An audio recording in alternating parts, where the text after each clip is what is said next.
ምቾትም ይሁን እንደገ መጎሳቀልም ይሁን ሙእሚን ወላሂ የተለየ ባህሪ ያሳያል አይደለም። በሁሉም ሰዓት ሙእሚን ነው። መኪና ቤት ቢነዳ ትናንትና ዳማስ እየነዳ ነበር፣ ዛሬ ቤት እየነዳ ነው። ዳማስ በሚነዳበት ሰዓት ላይ ከመኪናው ወርዶ ሰላም ይልህ ነበር፣ ዛሬም ከቤቱ ወርዶ ሰላም ይልሃል። ሙእሚን ነው። አይገርመው አይደንቀው። የኔ ቢጤ የ3 ሺህ ብር ጫማ ከለበሰ ኢና ሊላህ ሌላ የሚረገጥ መሬት የለም ይላል። ይሄ መሬት ራሱ ከብዶት ማለት ነው። በማች ከለበሰ የሆነ ነገር ካገኘ ምናምን ቂያማ ነው የሚያቆመው። መኪና ያዘ ቀን ጓደኛዬ ይቀይራል። ስራ ሀብት የመጣ ቀን አንተን ይተዋል አይደለም። ሁሉ ሀያት ሁላ ልውጥ ይላል፣ ይቀያየራል፣ አውሬ ይሆናል፣ እስስት ይሆናል። የሙእሚን ባህሪ አይደለም።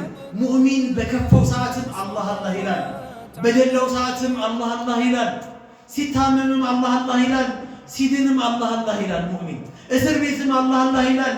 በኖርማል ሰዓት የትኛውን ቦታ ላይ ከሀገር ሲሽከረከረ አላህ አላህ የትኛውን ቦታ ላይ የመጨረሻ ማሳረጊያ ማድረገው ተዓረፍ ኢለላህ ፊረኻ የዕሪፍከ ፊሽዳ።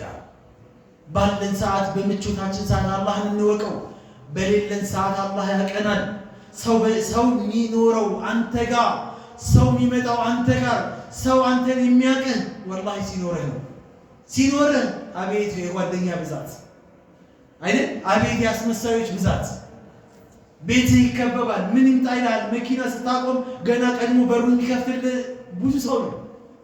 አይ ይጠብቅልሃል። መኪናው ዝናቡላ እንዳይመታው ጃንጥላ ይዞልሃል፣ ሊቆሙላ ይችላል። ከሌለህ ግን ቀስ እያሉ ሁሉም ሰው ሸርተት ይላል። ሲኖርህም የማይከዳ ቢኖርህም ባይኖርህም የማይከዳ ከጎንህ የሚቆመው አላህ ነው። አላህን አንተው። አላህ ነው። አላህን አንተው። የትኛውን ቦታ ላይ አላህ ነው። ስለዚህ ከአላህ ሸሽተን የትም መሄድ አንችልም።